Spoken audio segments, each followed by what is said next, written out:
we're going to take a look at this concept of climate change. Sometimes it's called climate change, sometimes it's called global warming. But when we talk about climate change or global warming, people are always talking about greenhouse gases, and that we need to limit the amount of greenhouse gases that we produce. So we're going to learn all about, what is a greenhouse gas? What does it have to do with global warming? How does it affect us? Is there anything we can do about it? Is there anything we should do about it? So it's going to be kind of an interesting story to tell. So I hope that you take advantage of the opportunity to follow along and read along and try to understand for yourself, what is the chemistry behind global warming. Now, before we get started, talking about global warming, since we refer to the gases that contribute to global warming as greenhouse gas, I thought we better just take a minute to make sure we all know what is a greenhouse. A greenhouse is a place where people typically grow plants or fruits and vegetables. It is a place where you have either a glass surface or a plastic surface that allows the visible light in and the visible light out, but it has a way of trapping heat. So for example, if it's still cold outside and you want to start growing some flowers or some plants, the seeds won't germinate if it's too cold. So you plant them inside the greenhouse and start growing your plants. Sometimes the plant is grown to maturity in the greenhouse. Sometimes plants are grown and then transferred to, transplanted, and they finish growing and producing their crops outside the greenhouse. But the bottom line is that it's warmer on the inside of a greenhouse than it is on the outside of a greenhouse, and visible light can clearly get through. Right?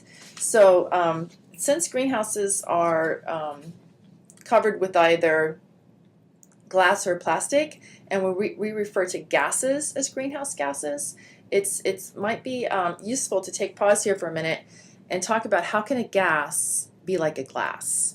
Okay, so everybody may not have been inside a greenhouse and experienced how it can be colder outside and warmer inside. So I thought but everybody has probably experienced getting inside a hot car. So let's take a minute and understand, how does the inside of your car get hot? Hotter than the outside. So if you remember from the last unit, we talked about the electromagnetic radiation that's emitted from the sun. And we said that the majority of the electromagnetic radiation that is emitted from the sun that makes it to the earth is in the form of ultraviolet, visible, and infrared radiation.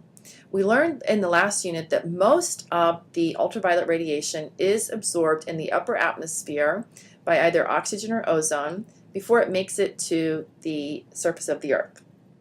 The reason why is because it is high energy. It is the right energy to be absorbed by the bonds in the oxygen and the ozone, and so literally that ultraviolet radiation is transformed from radiant energy to chemical energy, and so it becomes a different type of energy. However, the visible and the infrared radiation does make it to the earth, obviously, and can make it to your car on the surface of the earth. And what happens is the visible light can pass through the windows in your windshields, in your windows. And the visible light, once it's inside, some of the visible light will, be reflected and then emitted back out through the window. But much of that visible light is absorbed by the interior of your car, especially if the interior of your car is dark. Dark colored material absorbs most of the visible light. When that light is absorbed, causes the electrons in those materials, because remember, everything is made of protons, neutrons, and electrons, and it's largely the electrons that are doing the business of matter. And so the electrons will be jostled around, and the energy, some of the energy from the visible light will be transformed into the movement and the motion of the electrons in the material. Some of it will then be emitted back from the material at a lower energy, and the lower energy is in the form of infrared radiation. And infrared radiation cannot pass through the windows of the car. It's just going to be absorbed by everything inside the car and the gases inside the car, and that's how heat in the form of infrared radiation gets trapped inside your car and raises the temperature inside the car. So that's glass trapping the infrared radiation. How does a gas, because the earth is not